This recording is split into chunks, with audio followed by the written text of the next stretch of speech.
ازيكم حبايبي؟ عاملين ايه؟ يا رب تكونوا بخير. تعالوا نسمي الله ونصلي على الرسول ونبتدي النهارده مع بعض. انا مش هعمل اكله جديده ولا اكله صعبه ولا الكلام دوت، ده انا هعمل غدا عادي جدا. فرخه عاديه مسلوقه وهنحطها في الشوايه وصينيه بطاطس اهي. انا بس ايه، انا ما كنتش هصور بجد. انا دخلت اصور الفيديو ده بعد ما قفلت معاكم اللايف. بجد من كتر سعادتي واديتوني طاقة وحماس ان انا تعالوا كده، اديتوني طاقة وحماس ان انا اكمل. فايه دخلت ايه اصور دلوقتي، لكن بجد انا ما كنتش ناوية ان انا اصور. فبعد ما شاء الله يعني الحماس اللي شفته والناس اللي اشتركت عندي جديدة نورتوني طبعا. فقلت لا، يعني انا مبسوطة، فلازم بقى اطلع ايه سعادتي دي في حاجه. فانا هعمل ايه؟ انا كده كده كنت داخله اعمل الغدا، والله كنت اعمل صينيه بطاطس عاديه جدا. قلت لا والله لا، انا مصوراها معاكم حتى مهما تكون بسيطه، والله لا انا مصوراها خلاص. يعني فاهمين؟ يعني ابتدت حاله الاحباط تروح واحده واحده. هنا دي الحله اللي هحط فيها الفراخ بتسخن. تعالوا كده معايا اهي، سخنت اهي. وهنزل بايه؟ سمين الزيت ده اهو، بالفرخه بالمنظر ده كده. اديها ايه صدمه بس مع تشويحه خفيفه كده.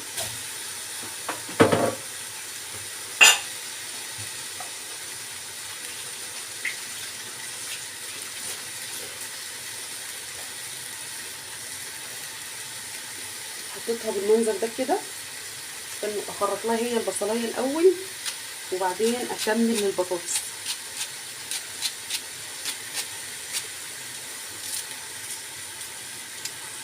بالمنظر ده كده. هنشيل ايه الخشبه الناشفه اللي في النص دي. تبقى ساعات في بعض بصيلات حلوه، البصيلات دي بيبقى فيها عرق ناشف كده في النص. وبخرط البصلايه بالمنظر ده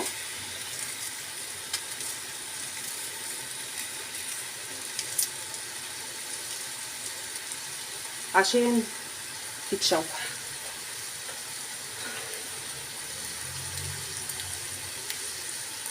وطماطمايه صغنونه كده حلوه نحطها في قلب الشوربه، الا هتبقى شوربه يعني. لا بجد بجد والله انا مبسوطه جدا جدا جدا. ومن كتر ما انا مبسوطه عشان كده دخلت ايه، والله قلت لازم اصور مهما تكون مثلا حاجه بسيطه اللي انا هعملها، فانا هصورها طالما ايه شجعتوني. بصي بقى، تحطي مع الفراخ دي كل المنكهات اللي انت عايزاها. ودي كمان جزرايه قطعتها اهو قبل ما اكمل. بس قبل ما اكمل صينيه البطاطس نحط ايه المنكهات بتاعه صينيه فرخه. حطيت لها كام فص مستيك اهو. انا بديها صدمه كده ايه من غير لا سمنه ولا زيت، يعني كل واحد على حسب الطريقه اللي هو بيرتاح لها. ودي كام واحده حبهان. وهجيب لها دلوقتي لورا والحبشتكنات بقى اللي احنا بنحبها كلنا. ادي اللورا كمان.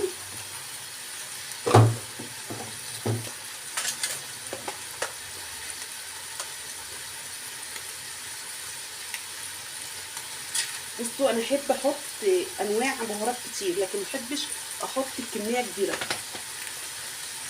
انا حطيت شويه بهارات مشكله،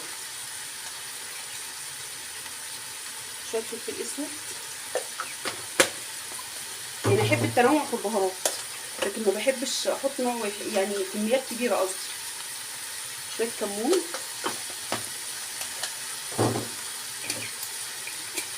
وهحط واحده لومي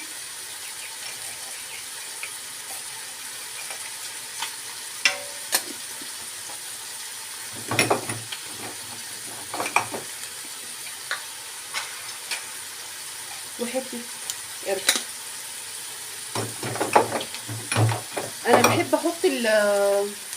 القرنفل، بس انا مش عارفه فيه ايه، كل ما اجيب قرنفل ما بيعمرش عندنا. ليه بقى؟ عشان احنا بنشربه في الشاي.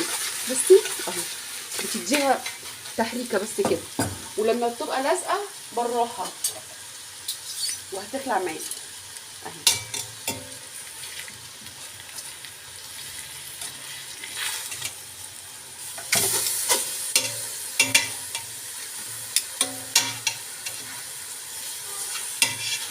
انا يعني بجد مش قادره اوصف لكم الريحه بتاعت التشويحه دي، بتبقى حلوه. عادي في ناس بتحب تسلق على طول، كل واحد يعمل اللي يريحه. خلي بالكم بس انا بعمل من بعيد ومش شايفه كويس، عشان كده ايه ممكن تكون دي مش مظبوطه شويه. بجد بقول لكم انا حتى مش قادره افصل الفيديو من كتر ما انا مبسوطه بجد. لا مكمله. بصوا هنا بقى اكمل تخريطه انا البصل اهو بالمنظر ده كده.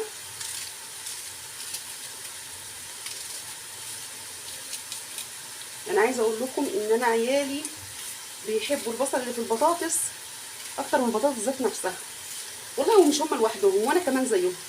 يعني انا ممكن اقعد اخد انقب البصل ده اكله واسيب البطاطس ذات نفسها بالمنظر ده كده اهو. احاول اخفف كده البصل. انا عارفه ان ايدي ظاهره في المرايه اكتر من الكاميرا، لان ايه انا لازم انقل وانا بصور لازم انقل من مكان لمكان. فانا بصراحه ربنا يعني ايه مش عايزه افضل انقل زي ما انا واقفه كده والدنيا شغاله كده اهو. هغسل ايديا واجيب احط ايه،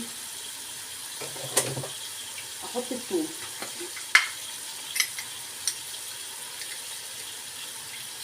طبعا البطاطس ما تنفعش من غير ثوم.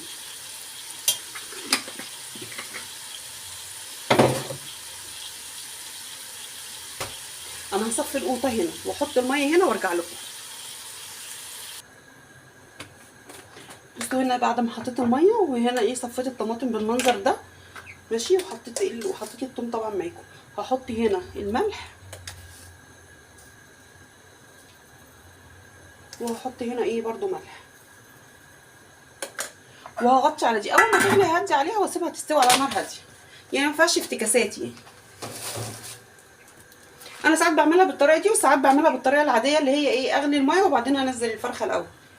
هنا طبعا انا لازم احط شويه زيت او سمنه على الخضار اللي هعمله. فانا هحط ايه هنا على البطاطس، شدها كده على النار.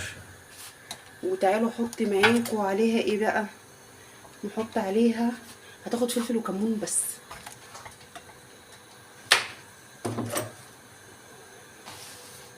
مش هحط عليها غير فلفل وكمون مع الملح، هي دي بهارات البطاطس.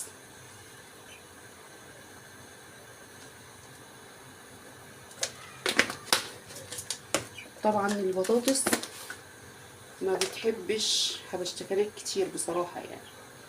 ودي معلقه كمون صغيره. وطبعا انا حطيت الثوم كده والبصل والزيت.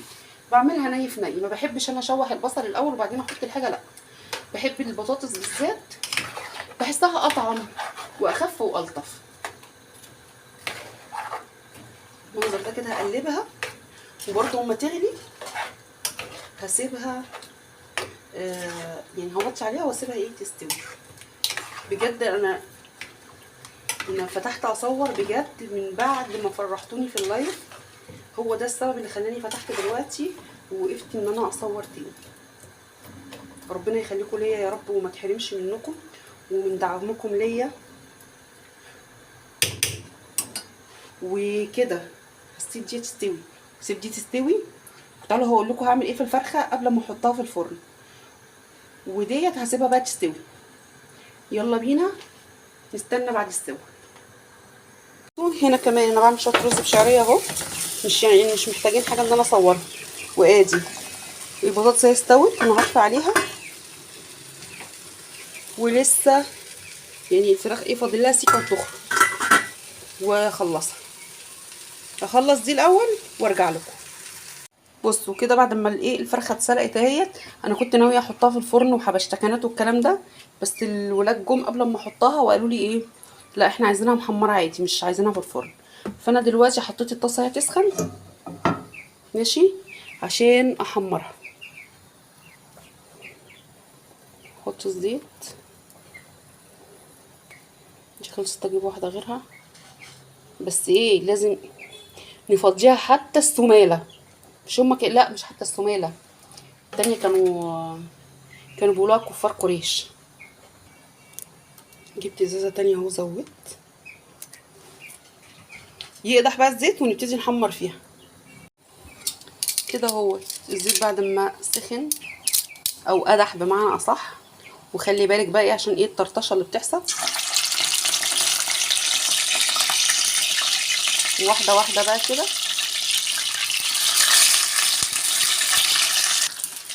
بصوا بقى وهي شغاله كده انا بحب ارش عليها ايه ملح بفلفل، وبرده اما اخرجها من النار بحط عليها ملح وفلفل. بصوا كده بعد ما خلصت اهو حطيت البطاطس برده تحت الشوايه سيكه كده، وادي الشوربه وادي الرز وادي الفراخ. انا حمرت بس على قدنا وسبت اكل حفني بقى لما يجي عشان تبقى سخنه كده. بقى انا عملت معاكم النهارده الغدا السريع السهل البسيط، ولايك وشير وبجد شكرا شكرا شكرا انكم اسعدتوني، واشوفكم في فيديو جديد. مع السلامه.